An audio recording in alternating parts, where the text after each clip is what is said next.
Hello and welcome to my channel. My name is David Novak. I thought that I would show you a book that just came in. I can't tell you too much about it, but apparently there was a movie made. It is a book by Susan Williams, whose book about spies in the Congo I just finished reading recently, and I didn't realize there was one I had missed, and so I thought I will get the book and hold it in reserve for a future date. This offhand isn't the sort of topic I'm all that interested in. It looks like a royal romance of some sort. London, 1947. He was the heir to an African kingdom. She was a white insurance clerk. When they met and fell in love, it would change the world. This is the inspiring true story of Seretse Khama and Ruth Williams, whose marriage sent shockwaves through the establishment, defied an empire, and finally triumphed over the prejudices of their age. So it sounds like a very good book to read. The first book that I ever read by Susan Williams was Who Killed Hammarskjöld? Let's see what it says here. One of the outstanding mysteries of the 20th century, one with huge political resonance, is the death of Dag Hammarskjöld and his UN team in a plane crash in Central Africa in 1961. Just minutes after midnight, his aircraft plunged into thick forest in the British colony of Northern Rhodesia, Zambia, abruptly ending his mission to bring peace to the Congo.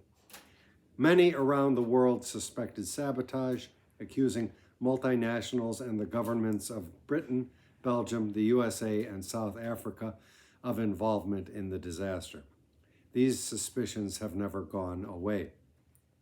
Susan Williams argues that the official inquiry by the Rhodesian government was a massive cover-up that suppressed and dismissed a mass of crucial evidence pointing to foul play. Who Killed Hammarskjöld follows the author on her intriguing and often frightening research, which unearthed a mass of new and hitherto secret documentary and photographic evidence. At the heart of the book is Hammarskjöld himself, a courageous and complex idealist who sought to shield the new independent nations of the world from the predatory instincts of the great powers. It reveals that the conflict in the Congo was driven not so much by internal divisions as by the Cold War and by the West's determination to keep real power from the hands of the post-colonial governments of Africa. It shows, too, that the British settlers of Rhodesia were ready to maintain white minority rule at all costs. Probably a fair description of it. I initially bought this for research on a play I was hoping to do, and I never did. Highly recommend this book. It would be nice to see this came out a while ago. I mean, let's see what the copyright is. Oh dear, I don't see any copyright. Oh, there it is. Okay, copyright 2011. So possibly one day an updated edition will come out. Now, sometime a year or two ago, I was listening to an interview with Susan Williams, and it must have been on YouTube, because where else do you listen to interviews? And she spoke very highly of this book by Kwame Nkrumah, which was one of the books I read last year. And I think I read that book immediately before diving into White Malice. This looks like a very big book, but it's really not all that big, as I recall. I'll read you some of that. A revelatory history of how post-colonial African independence movements were systematically undermined by one nation above all, the U.S.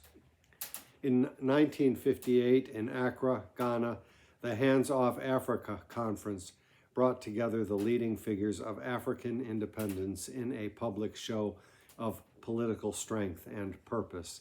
Led by the charismatic Kwame Nkrumah, who had just won Ghana's independence, his determined call for Pan-Africanism was heeded by young, idealistic leaders across the continent and by African Americans seeking civil rights at home. Yet, a moment that signified a new era of African freedom simultaneously marked a new era of foreign intervention and control.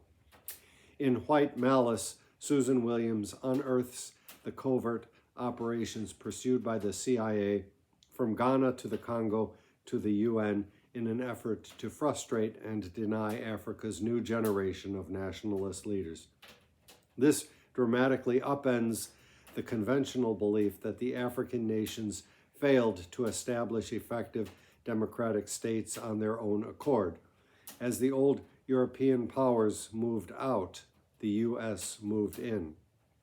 Drawing on original research, recently declassified documents, and told through an engaging narrative, Williams introduces readers to idealistic African leaders and to the secret agents, ambassadors, and even presidents who deliberately worked against them, forever altering the future of a continent.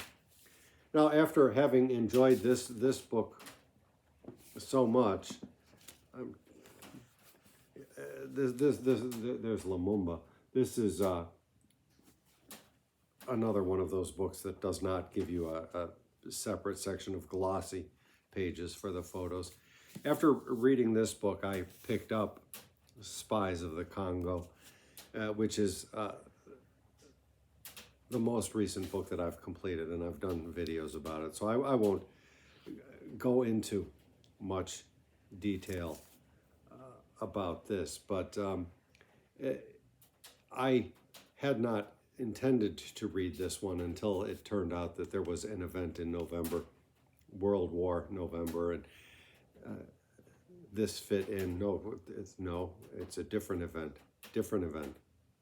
not World War November. What was it?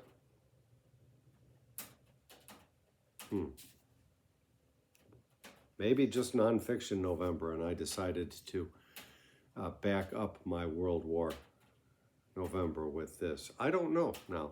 Oh, no. The Dr. November. That's what I read this for. I won't edit this out. You might as well see what a basket case I am for remembering things. But let me show you all of these books. Well, all of the Susan Williams books. I'll leave Nkrumah's book aside. I've read other things by Nkrumah, and he's always worth looking at. But I just wanted to bring Susan Williams to the fore for a moment. I'll be very excited to see what she has coming out next. I don't know if many people are delving into these particular subjects and in the way, the insightful and incisive way that she does. So I will leave that there. Thank you very much for stopping by my channel.